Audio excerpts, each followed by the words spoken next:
MyGov पर वेतन आयोग के सवाल पढ़कर लगा कि भाषा थोड़ी कठिन है, लेकिन अच्छा है कि सरकार ने पहली बार हम पेंशनरों से सीधे राय मांगी है।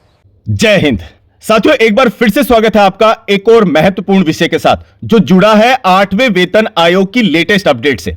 साथियों, केंद्र सरकार के कर्मचारियों और पेंशन भोगियों के लिए एक बहुत ही महत्वपूर्ण समय आ गया है। जैसा कि आप सब जानते हैं, 28 अक्टूबर 2025 को 8वें वेतन आयोग की घोषणा हुई थी और 3 नवंबर को इसकी शर्तें जारी करी गई थी। साथियों, आज की सबसे बड़ी खबर यह है कि 6 फरवरी 2026 को 8वें वेतन आयोग की आधिकारिक वेबसाइट लॉन्च हो चुकी है। और साथियों, इस बार सबसे क्रांतिकारी कदम यह है कि इस बार आयोग सीधा आपसे यानी कर्मचारियों और पेंशनर से सुझाव मांग रहा है। माय गवर्नमेंट पोर्टल पर एक विस्तृत क्वेश्चनर लाइव किया गया है। साथियों, इस सर्वे में कुल 18 क्वेश्चंस हैं। समस्या यह है कि इनकी भाषा बहुत तकनीकी और वित्तीय शब्दों से भरी है, जिसे समझना हर किसी के लिए आसान नहीं है। अगर आप सही से इनको नहीं समझेंगे तो अपना पक्ष मजबूती से नहीं रख पाएंगे। और साथियों, मैं आपकी जानकारी के लिए बता दूं कि 8वें वेतन आयोग ने आपको यह जो मौका दिया है, यह बार बार नहीं मिलता। आप ये सोच रहे होंगे कि मेरे एक जवाब से क्या होने वाला है, यूनियंस अपने आप देख लेंगे, वो हमारे हितों की बात कर लेंगे। साथियों, कई बार ऐसा होता है कि आप जो समझ रहे हैं, आप जो फील कर रहे हैं, उसका जवाब आप ही दे सकते हैं। इसलिए आपका इस सर्वे में पार्टिसिपेट करना बहुत जरूरी है, क्योंकि यह आने वाले भविष्य को तय करेगा। साथियों, 10 साल बहुत बड़ा समय होता है और लागू होते होते 12 साल हो जाती हैं। इसलिए आपसे रिक्वेस्ट है कि इस क्वेश्चनर्स को सीरियसली लें और इस सर्वे में पार्टिसिपेट करें। आप बिल्कुल चिंता ना करें, मैं इन सवालों का गहराई से अध्ययन किया है और आज के इस वीडियो में मैं आपको एक एक करके इन सवालों का मूल अर्थ समझाऊंगा, ताकि आप अपनी राय और विकल्प बिना किसी गलती के चुन सकते हैं। साथियों, याद रहे, मैं आपको उत्तर नहीं बताऊंगा, पर इतना समझा दूंगा कि आप आसानी से अपनी राय उसमें रख सकते हैं। और साथियों, आपसे रिक्वेस्ट है कि यह वीडियो थोड़ा सा लंबा हो सकता है, 10-15 मिनट का। आप थोड़ा सा पेशेंस दिखाइए। एक एक करके हम 18 के 18 सवालों को लेंगे और उनका मतलब समझेंगे, एकदम आसान भाषा में, जैसा आप समझ सकते हैं। कॉपी पेन रख सकते हैं या फिर आप वीडियो को पॉज करके भी देख सकते हैं। चलिए साथियों, बिना समय गवाए हुए सीधा मुद्दे पर आते हैं। साथियों, 8वें वेतन आयोग का आपसे किया गया पहला सवाल जो आप अपनी स्क्रीन पर देख रहे हैं, वेतन आयोग की सिफारिशों के कार्यान्वयन के व्यापक आर्थिक प्रभाव होते हैं। इनमें से कुछ उपभोग और बचत को बढ़ावा देने के मामले में सकारात्मक होते हैं, जबकि अन्य उच्च राजकोषीय घाटे, मुद्रास्फीति की संभावना और समग्र विकास एवं जन कल्याण जैसे अन्य व्यय में कटौती के मामले में नकारात्मक होते हैं। इस संबंध में निर्णयों में विकल्पों का चयन शामिल होता है। अर्थव्यवस्था की वर्तमान स्थिति और देश की आकांक्षाओं के आधार पर वह मार्गदर्शन सिद्धांत क्या होने चाहिए जो 8वें केंद्रीय वेतन आयोग के समग्र दृष्टिकोण का आधार बने। तो साथियों, इसमें आपसे बहुत बड़ा सवाल पूछा गया है। यह सवाल है अर्थव्यवस्था बनाम कल्याण पर आधारित है। इसका मतलब यह है कि जब सैलरी बढ़ती है तो महंगाई भी बढ़ सकती है और राजकोषीय घाटा भी बढ़ सकता है। आपसे पूछा जा रहा है कि आयोग को किस चीज को प्राथमिकता देनी चाहिए, देश की आर्थिक स्थिति या फिर कर्मचारियों की भलाई। साथियों, अब बढ़ते हैं दूसरे सवाल की तरफ, जिसमें 8वां वेतन आयोग आपसे पूछ रहा है कि सरकार सहित अन्य संगठनों में वेतन निर्धारण में क्षैतिज सापेक्षता अर्थात विभिन्न क्षेत्रों केडरों के समकक्ष पदों को एक ही स्तर पर रखना या फिर ऊर्ध्वाधर सापेक्षता अर्थात पदोन्नति होने पर उच्च वेतनमान में स्थानांतरण शामिल होता है। सरकार के भीतर विभिन्न पदों के बीच सापेक्षता समय के साथ स्थापित हो चुकी है, किंतु सरकार और निजी क्षेत्रों के वेतन एवं प्रलिब्धियों के बीच सापेक्षता में स्पष्टता की कमी है। 8वें केंद्रीय वेतन आयोग को सरकार और सार्वजनिक निजी क्षेत्र के वेतन एवं अनुपलब्धियों के बीच सापेक्षता का मूल्यांकन कैसे करना चाहिए। देखा साथियों आपने, कितना टेक्निकल है, पर इसमें सरकार आपसे जानना क्या चाहती है। इसका मेन मीनिंग यह है, प्राइवेट बनाम सरकारी।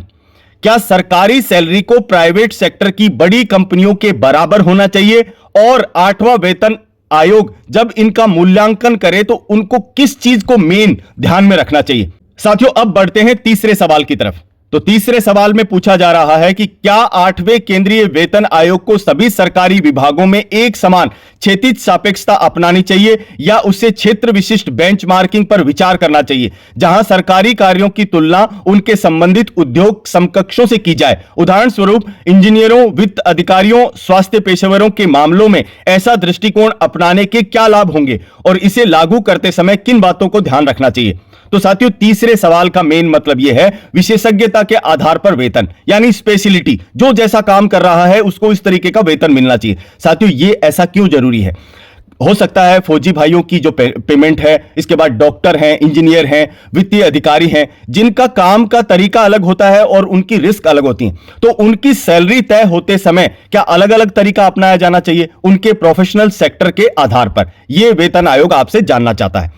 और साथियों, अब बढ़ते हैं चौथे सवाल की तरफ, जिसमें पूछा जा रहा है कि कार्यकाल की सुरक्षा, प्रशिक्षण व्यवस्था, आवास, अवकाश नकदीकरण, नियमित वेतन वृद्धि, चिकित्सा कवरेज, समयबद्ध पदोन्नति, मुद्रास्फीति सूचकांक आधारित भत्ता और सेवानिवृत्ति लाभ जैसे कारक अधिकांश सरकारी नौकरियों से जुड़े होते हैं।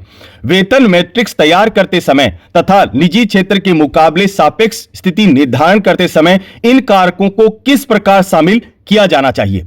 तो साथियों, इसमें सरकार आपसे जानना चाहती है कि जो आपको सुविधाएं मिल रही हैं उनका वैल्यू पूछ रही है सरकार, कि आपको जैसे पेंशन मिलती है, सरकारी आवास मिलता है, इसके साथ साथ आपको चिकित्सा दी जाती है।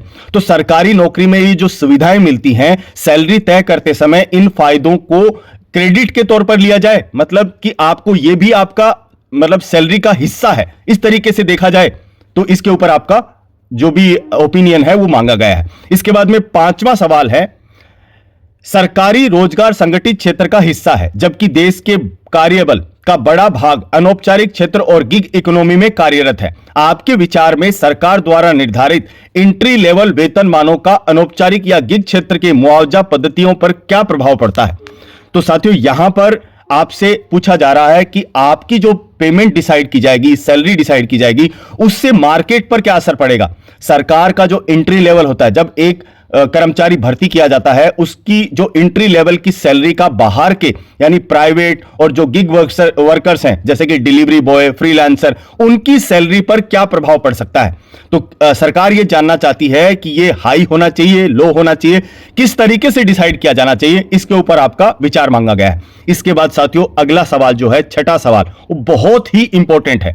साथियों, छठा सवाल जिसमें वेतन आयोग जानना चाहता है, सरकारी वेतन में वार्षिक वेतन वृद्धि महंगाई, जीवन यापन लागत के निष्प्रभावीकरण और वरिष्ठता योग्यता के आधार पर उच्च जिम्मेदारी के लिए एक विशिष्ट तत्व को दर्शाती है।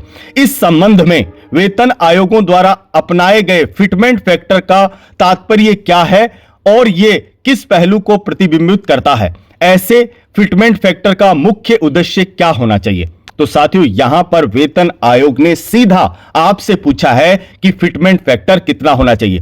यह सबसे जरूरी है। फिटमेंट फैक्टर का मुख्य उद्देश्य क्या होना चाहिए आपके हिसाब से?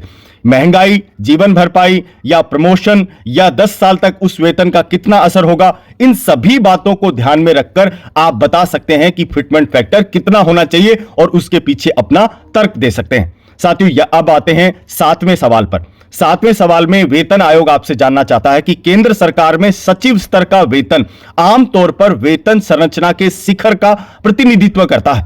इस स्तर का वेतन निर्धारित करते समय क्या सिद्धांत होना चाहिए? क्या ऐसे पदों के लिए परिवर्तनीय वेतन यानी वेरिएबल पे का कोई घटक होना चाहिए? साथियों, यहां पर वेतन आयोग आपसे पूछना चाहता है कि आपके जो बड़े अधिकारी हैं उनका वेतन कैसे डिसाइड किया जाए।